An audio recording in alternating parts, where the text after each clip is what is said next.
ఎంతో గొప్పగా లేపబడిన కాక. இந்த சுவிசேஷ கூட்டத்தினுடைய 3ஆம் நாளுக்கு வருகை தந்திருக்கிற கர்த்தருடைய பிள்ளைகள் யாவரையும் இயேசுவின் நாமத்தில் நாங்கள் அன்பு கூறுகிறோம். ఈ యొక్క మూడో దినాన కూటాలకి వచ్చిన ప్రతి ఒక్క బిడ్డలకి కూడాను దేవుని కృప ద్వారా మీ అందరికీ మా వందనాలు తెలియజేస్తున్నాం. இந்த கூட்டமானது இன்றோடு முடிவடைகிறது. ఈ కూటాలు అనేవి ఈ రోజుతో ముగిస్తున్నాయి. இந்த மீட்டிங் முடிந்த பிறகு உங்களுக்கு ஒரு எழுத்துக்குரிய அன்பின் விருந்து உண்டு. ఈ కూటాలు ముగించిన తర్వాత మీ అందరికీ కూడాను ప్రేమ విందు ఉంది. நாம் நம்முடைய வீடுகளுக்கு நாம் போனாலும் మనందరము మన ఇళ్ళకి వెళ్ళిపోయినప్పటికీ நானும் நாளைக்கு நைட்டு சென்னை போயிடுவேன். నేను కూడా రేపు రాత్రి చెన్నై వెళ్ళిపోతున్నాను. நீங்களும் உங்களுடைய ஒவ்வொரு இடங்களுக்கு போய்விடுவீர்கள். మీరందరూ కూడా మీ స్థలాలకు వెళ్ళిపోతారు. இயேசு நம்மை விட்டு விலகாமல் நம் ஒவ்வொருவரோடும் இருக்கிறார். కానీ యేసు ప్రభు మాత్రం మనల్ని ఎవరిని విడిచిపెట్టకుండా మనతోటే ఉంటున్నాడు. அந்த விசுவாசத்தோடு நாம் ஒவ்வொருவரும் ஜீவிக்க வேண்டும். ఆ విశ్వాసంతో మనందరము కూడా జీవిస్తూ ఉండాలి. கர்த்தருக்கு ஸ்தோத்திரம். దేవుని నామానికి స్తోత్రం. நான் நேற்றைக்கு சொன்னது போல నిన్న చెప్పిన విధంగా தேவனுடைய வார்த்தை என்னவென்றால், ఈ రోజు దేవుని వాక్యం ఏమంటే, எடுத்துக்கொள்ளப்பட்ட 2 நபர்கள் வேத புஸ்தகத்தில் முக்கியமாக எழுதப்பட்டுள்ளது. కొనుపోబడిన 2 వ్యక్తుల గురించి పరిశుద్ధ గ్రంథంలో ముఖ్యంగా రాయబడి ఉంది. அதில் முதலாவது ஏனோக்கு என்று நாம் எல்லாரும் அறிந்திருக்கிறோம். మొదటగా మనం అందరము చూస్తున్నాము హనోక్ అని మనకు తెలుసు. இரண்டாவது ஒரு நபர் எலியா தீர்க்கதரிசி என்று நாம் அறிந்திருக்கிறோம். రెండో మనిషి ఏలియా ప్రవక్త అని మనందరికీ తెలుసు. இவர்கள் 2 பேரும் மரணத்தை காணாமல் எடுத்துக்கொள்ளப்பட்ட பரிசுத்தவான்கள். వీళ్ళిద్దరూ కూడాను మరణాన్ని చూడకుండా కొనుపోబడిన పరిశుద్ధులు. வசனம் சொல்லுகிறது, వచనం ఇలా చెప్తుంది, ஒரு மனிதன் பிறக்கிறான், அதற்கு பிறகு மரிக்கிறான். ఒక మనిషి పుట్టిన తర్వాత ఖచ్చితంగా ఒక మరణం ఉంటుంది. ஆனால் இந்த ஏனோக்கை பற்றியும் எலியாவை பற்றியும் தேவனுக்கு ஒரு பெரிய நோக்கம் இருந்தபடியால், కానీ ఈ యొక్క ఏలియా గురించి హనోకు గురించి దేవునికి ఒక గొప్ప ఉద్దేశం ఉన్నందువలన சரீர மரணம் அவர்களுக்கு இல்லை. 2 பேரும் பேசிக்கொண்டிருக்கும் பொழுதே சுழல் காற்றினாலும் அக்னியினாலும் பரலோகத்துக்கு எடுத்துக்கொள்ளப்பட்டார்கள் என்று பைபிள் சொல்லுகிறது. ఇవి ఇద్దరు కూడాను మాట్లాడుకునేటప్పుడు వీళ్ళకి శరీర ప్రకారంగా మరణం లేదని చెప్పేసరని అగ్ని చేత వాళ్ళందరూ కూడాను కొనుపోబడ్డారు. பரிசுத்த வேத வசனம் இனியொரு இடத்தில் சொல்லுகிறது, పరిశుద్ధమైన గ్రంథంలో ఇలాగ చెప్తుంది వేరొక చోట, மாம்சமும் இரத்தமும் தேவனுடைய ராஜ்யத்தை சுதந்தரிப்பதில்லை. రక్త మాంసాలు దేవుని రాజ్యాన్ని స్వతంత్రించుకొనలేవని చెప్తుంది. அப்படி என்றால் இந்த ஏனோக்கும் எலியாவும் எங்கே இருக்கிறார்கள்? అలా అయితే మరి హనోకు ఏలియా ఎక్కడున్నారు? இந்த மாம்ச சரீரத்தில், இந்த மாம்ச இரத்தத்தில் ஒருவன் பரலோகம் போக முடியாது. ఈ యొక్క శరీరంతో ఈ యొక్క రక్తంతో మనము పరలోకం వెళ్ళలేము. ஆனால் இவர்கள் 2 பேரையும் ஆண்டவர் ஏதோ ஒரு இடத்தில் மறைத்து வைத்திருக்கிறார். அது ஒரு தேவனுடைய ரகசியம். కానీ వీళ్ళిద్దరిని కూడాను దేవుడు ఏదో ఒక చోట దాచి ఉంచాడు. ఇదే దేవుని మర్మం. ஆனால் இந்த 2 பரிசுத்தவான்களும் அந்த சரீரத்தோடு பூமிக்கு இறங்கி வருவார்கள். కానీ ఇదే ఇద్దరు పరిశుద్ధులు కూడాను అదే శరీరంతో మళ్ళీ తిరిగి భూమి మీదకి వస్తారు. எப்பொழுது வருவார்கள்? ఎప్పుడు వస్తారు?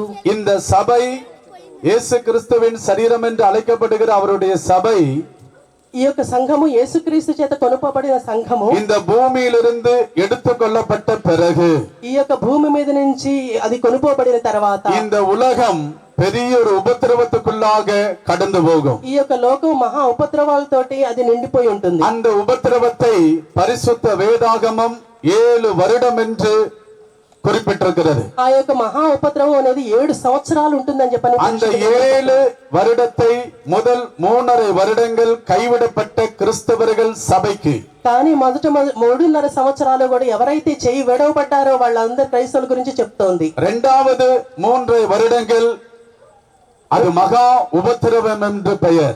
మిగతా 3.5 సంవత్సరాలు మహా ఉపద్రవ కాలం అని చెప్తోంది. அந்த உபத்திரவ நாட்கள் யூதர்களுக்காக ஒரு சுவிசேஷம் அறிவிக்கப்பட வேண்டும்.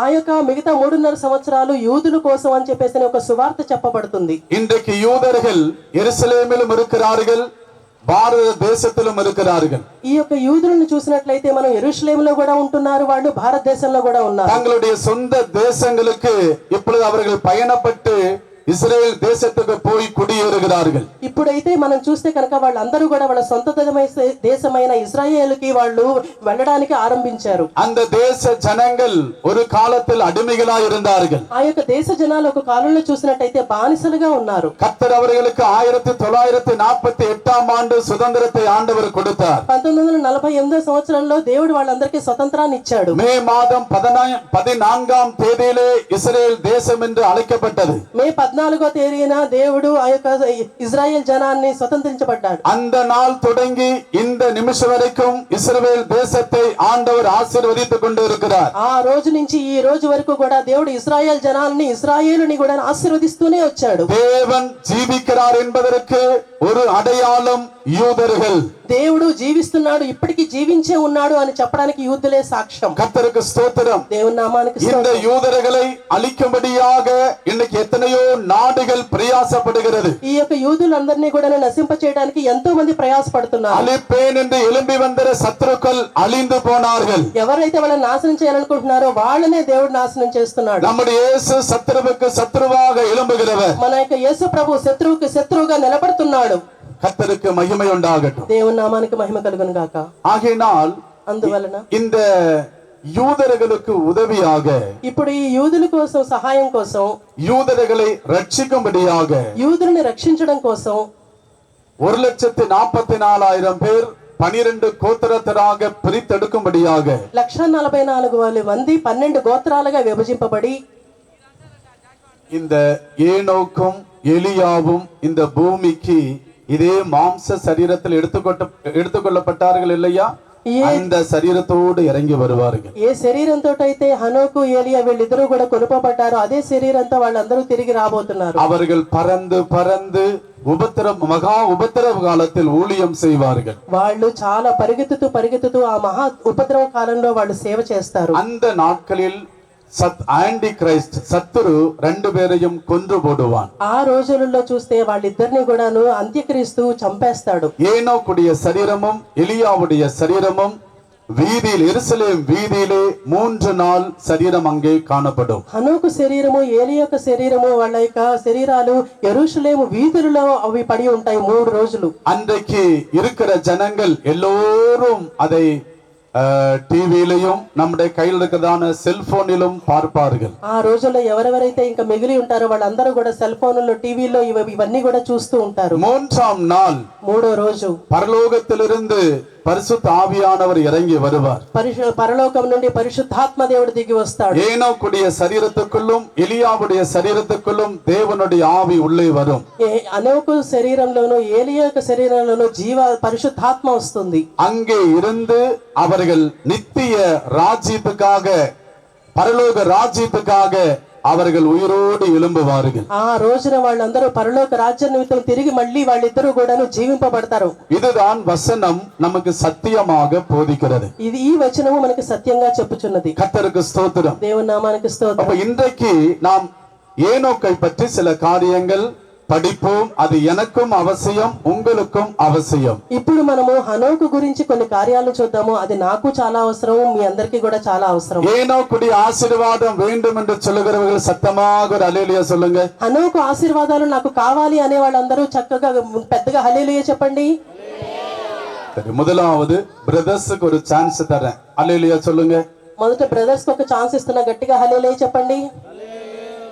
இது ரொம்ப பலவீனமாக தான் இருக்கு, చాలా బలహీనంగా ఉంది. சரி, இப்ப சிஸ்டர் சொல்றாங்க எங்களுக்கு ஒரு சான்ஸ் கொடுங்க. సిస్టర్స్ ఇప్పుడు ఒక ఛాన్స్ ఇవ్వమంటున్నారు. சகோதரிமார்கள் சொல்லுங்க. సిస్టర్స్ హల్లెలూయా చెప్పండి. அப்ப பிரதர்ஸ் மாதிரி சொல்லுங்க, யாருடைய சத்தம் வல்லமையா இருக்குது? బ్రదర్స్ చెప్పండి, ఎవరి శబ్దం చాలా గట్టిగా ఉంది? சரி, இப்ப பிரதர்ஸ் சொல்றாங்க, பாஸ்டர் எனக்கு ஒரு மறுபடியும் ஒரு சான்ஸ் கொடுங்க. పాస్టర్ నాకు ఇంకో ఛాన్స్ ఇవ్వండి అని బ్రదర్స్ అంటున్నారు. அல்லேலூயா. இன்னும் ஏதோ கொஞ்சம் அப்படியே கொஞ்சம் சோர்வுல இருந்துட்டாங்க. சரி, 2 பேரும் சேர்ந்து ஒரு அல்லேலூயா சொல்லுங்க. ఇద్దరు కలిసి హల్లెలూయా చెప్పండి. அல்லேலூயா, அல்லேலூயா. எபிரேயர் 11ஆம் அதிகாரம், హెబ్రీయులకు రాసిన పత్రిక 11వ అధ్యాయం 5, 6 వచనத்தை వాసి 5, 6 వచనాలు మనం చదువుకుందాం. విశ్వాసమును బట్టి హానోకు మరణము చూడకున్నట్లు అతను కొనుకోబడక మునుపు దేవునికి ఇచ్చుడై ఉండనని సాక్ష్యం పొందెను. కాగా దేవుడు అతన్ని కొనిపోయిన గనుక అతడు కనబడలేదు. విశ్వాసము లేకుండా దేవునికి ఇచ్చుడై ఉండుట అసాధ్యము. దేవుని యొద్దకు వచ్చువాడు ఆయన ఉన్నాడనియు తన వెదుకు వారికి ఫలము దయచేయవాడనియు నమ్మవలను కదా. ஒரு மைக் ஒன்று கொடுங்க. సిస్టర్కి ఒక మైక్ ఇవ్వండి. விசுவாசத்தினாலே ஏனோக்கு மரணத்தை காணாதபடிக்கு எடுத்துக்கொள்ளப்பட்டான். విశ్వాసం ద్వారా హనోకు మరణం చూడకుండా కొనుపోబడిను. தேவன் அவனை எடுத்துக்கொண்டபடியினால் దేవుడు అతనిని కొనుపోబడిన కనుక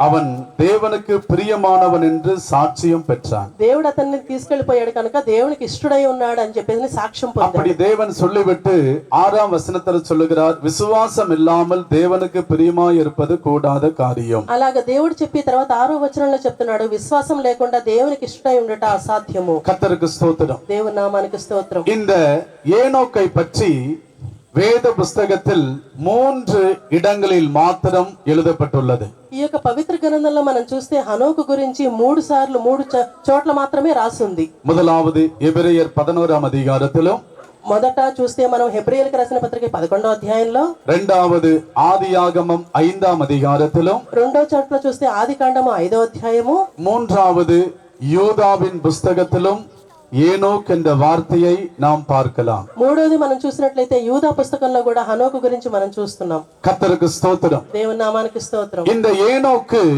ஆதாமுடைய சந்ததியில் வருகிற ஒரு நபர். ఈ యొక్క హనోక్ అనేది ఆదాము సంతతి వాడిగా మనం చూస్తున్నాం.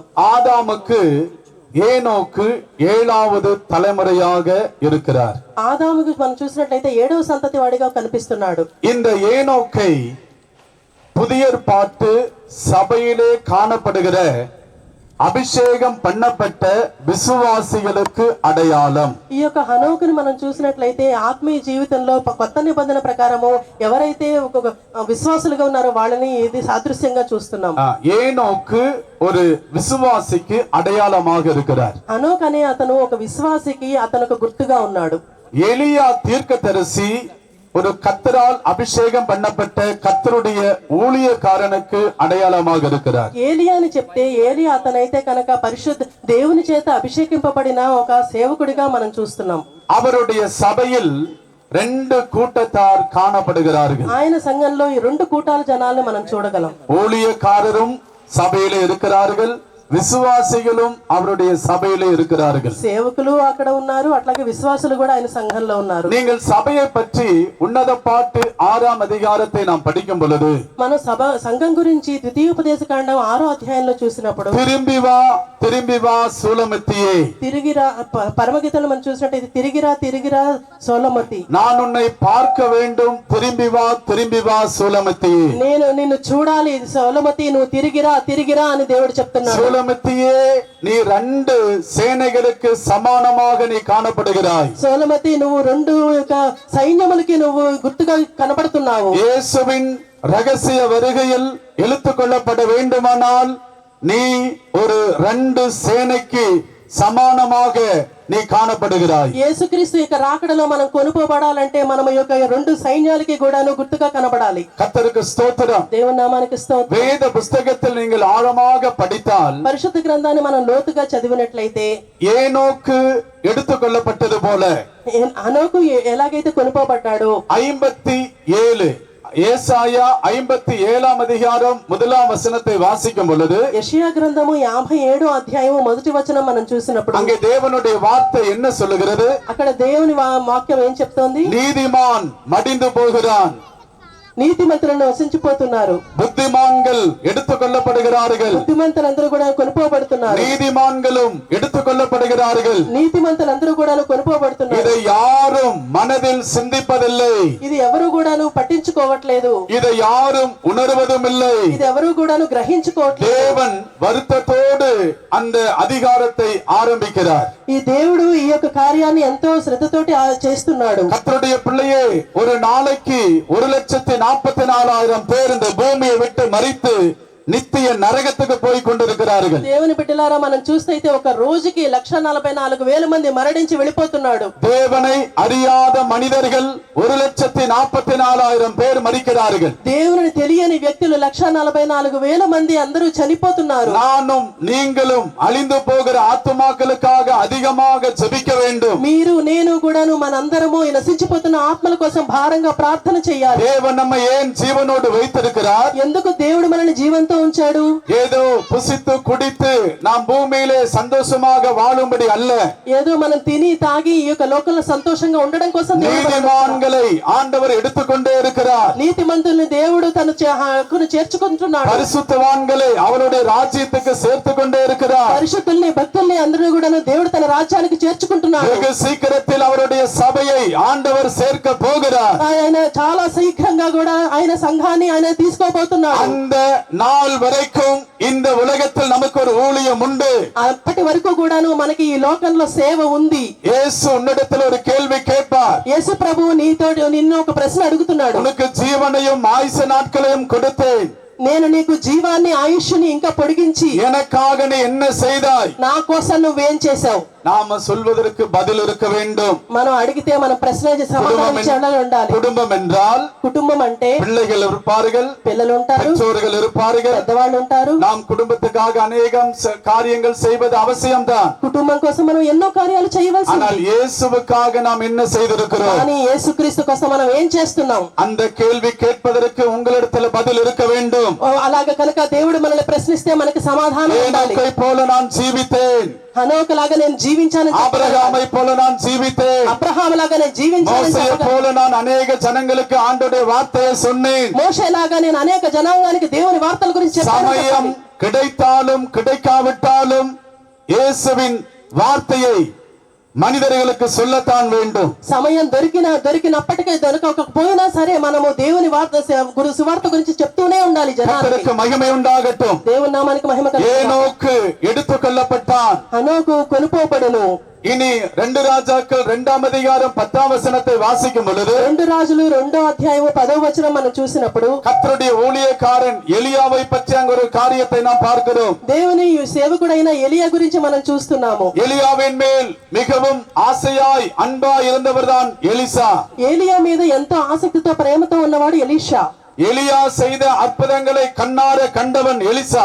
ఏలియా ఏమేమైతే అద్భుతాలు చేశాడో అవన్నీ కూడా ఎలీషా తన కళ్ళతో చూశాడు. எலிசாவுக்கு இப்பொழுது ஒரு வைராக்கியம், ఇప్పుడు ఎలీషాగా తనకు ఒక వైరాగ్యం వచ్చింది. எலியாவுக்கு இப்பொழுது ஒரு விசுவாசம், ఏలియాకు ఒక విశ్వాసం కలిగింది. எலியா செய்தது போல நானும் இந்த பூமியில சில அற்புதங்கள் செய்ய வேண்டும். ఏలియా ఎలాగైతే చేశాడో నేను కూడా ఈ భూమి మీద అద్భుతాలు చేయాలి.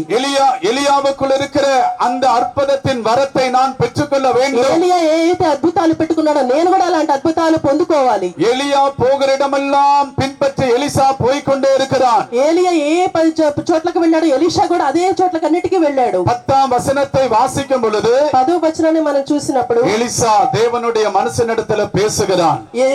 ఎలీషా దేవుని భక్తితో మాట్లాడుతున్నాడు. நீங்கள் எடுத்துக்கொள்ளப்பட போகிறீர்கள், మీరు కొనుపోబడుతున్నారు కదా. ஆனால் நீங்கள் எடுத்துக்கொள்ளப்படும் போகும் பொழுது కానీ మీరు కొనుపోబడే సమయంలో எனக்கு ஒரு காரியத்தை தர வேண்டும். నాకు ఒక విషయం కావాలి. நம்முடைய இயேசு கேட்கிறவனுக்கு கொடுக்கிறவர். మన యేసు ప్రభు అడిగిన వాళ్ళకి ఇచ్చే దేవుడు. விசுவாசத்தோடு ஒரு அல்லேலூயா சொல்லுவோமாக. విశ్వాసంతో మనందరం ఒక హల్లెలూయా చెప్తాం. அல்லேலூயா.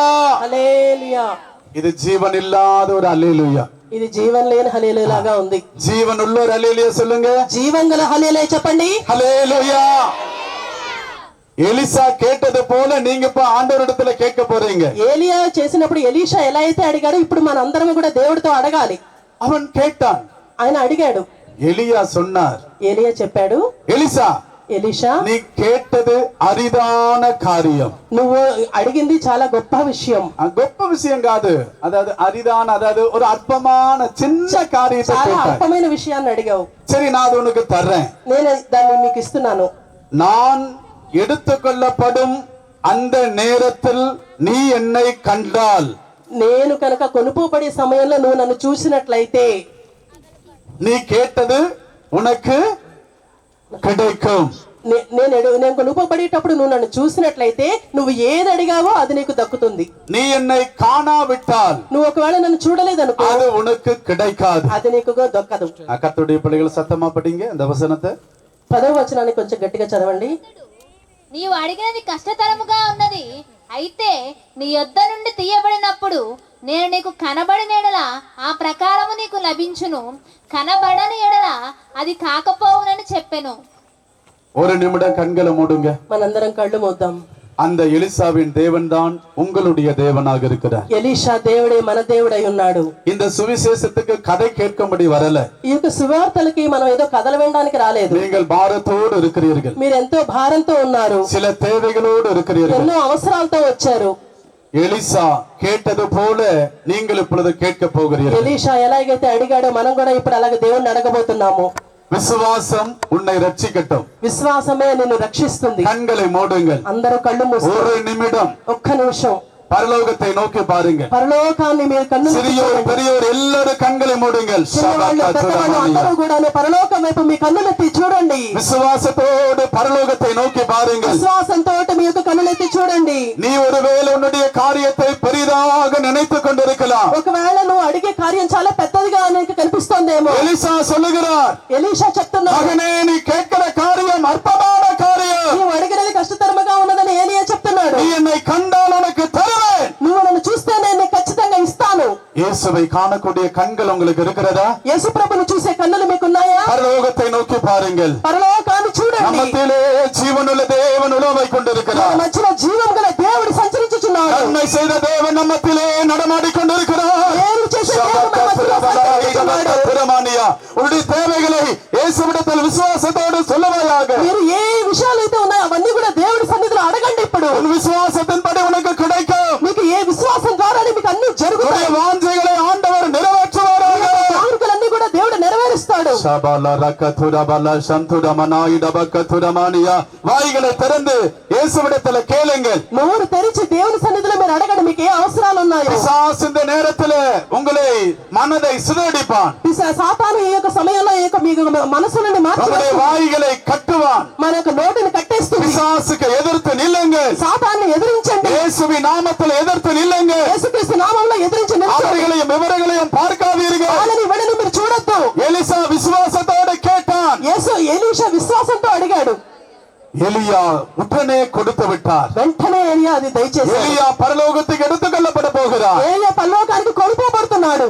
எலிசா கேட்டது கிடைத்தது. ఎలీషా అడిగింది అతనికి దొరికింది. எலியா செய்வதை விட அநேக அற்புதங்கள் எலிசா அந்த பூமியிலே செய்தான். ఏలియా చేసిన అద్భుతాల కంటే ఎన్నో ఎక్కువ అద్భుతాలు ఎలీషా చేశాడు. இந்த கூட்டம் முடிந்து உன்னுடைய வீட்டுக்கு போகும் பொழுது ఈ యొక్క కూటాలు ముడిచి నువ్వు ఇంటికి వెళ్ళబోతున్నావు. உன்னுடைய தேவைகளை தேவன் சந்தித்திருக்கிறார். నీ యొక్క ప్రతి అవసరాలు దేవుడు తీర్చబోతున్నాడు. ஒரு அடையாளத்தை நீ காண போகிறாய். దాని ఒక గుర్తుగా నువ్వు చూడబోతున్నావు. ஒரு வேறொரு அனுபவத்தை மாறுதலை நீ காண போகிறாய். నీ యొక్క జీవితంలో ఒక గొప్ప మార్పును చూడబోతున్నావు.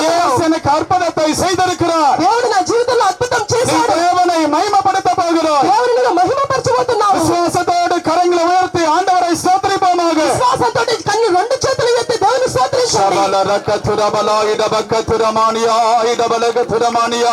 ஹல்லேலூயா ஹல்லேலூயா హల్లెలూయా హల్లెలూయా. దేవునికి అసాధ్యమైనది ఉన్నదా? యేసుని విశ్వాసించి మహిమంచుడు. దేవునికి అసాధ్యమైనది ఉన్నదా?